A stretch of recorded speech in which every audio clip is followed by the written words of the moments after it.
మొదటి వ్యక్తి దావీదు.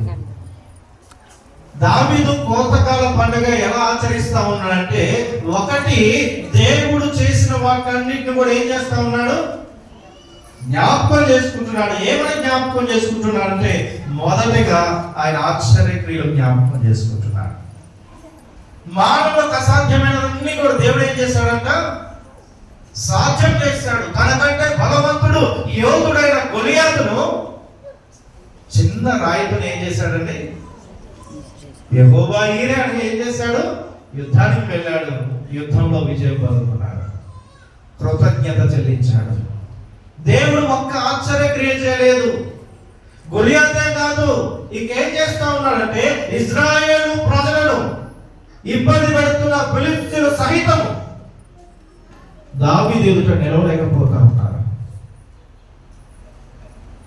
ఆయన ఎంత ఆశ్చర్యక్రియలు చేస్తా ఉన్నాడంటే, ఎక్కడో గొర్రెల కాపరిగా తను జీవిస్తున్న వ్యక్తిని దేవుడు ఎక్కడ తీసుకొచ్చాడు, ఒక్కొక్క మెట్టు ఎక్కించి యుద్ధ వీరుడిగా శూరుడిగా చేసి గొప్ప రాజునిగా చేశాడు.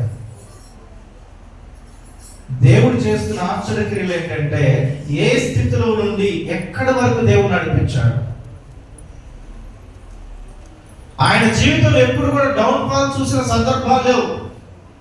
పడిపోదామన్న ప్రతి సందర్భంలో దేవుడు పట్టుకున్నాడు.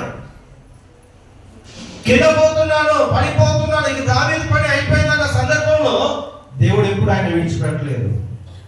ఎందుకు దేవుడు ఆయన అంతగా పట్టుకున్నాడంటే, సంవత్సరాలు గడుచుచుండగా తన జీవితంలో దేవుడు ఏం చేస్తున్నాడంటే, నూతన కార్యాలు జరిగిస్తా ఉన్నాడు.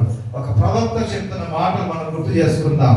ఏమంటా ఉంటాడంటే, దేవుడు కార్యాలు ఎలా నూతనపరచబడతా ఉన్నాయన్నో ప్రవక్త అయిన హాగూకు గ్రంథము 3వ అధ్యాయము 2వ వచనాన్ని చూసినట్లయితే, 3వ అధ్యాయము 2వ వచనము,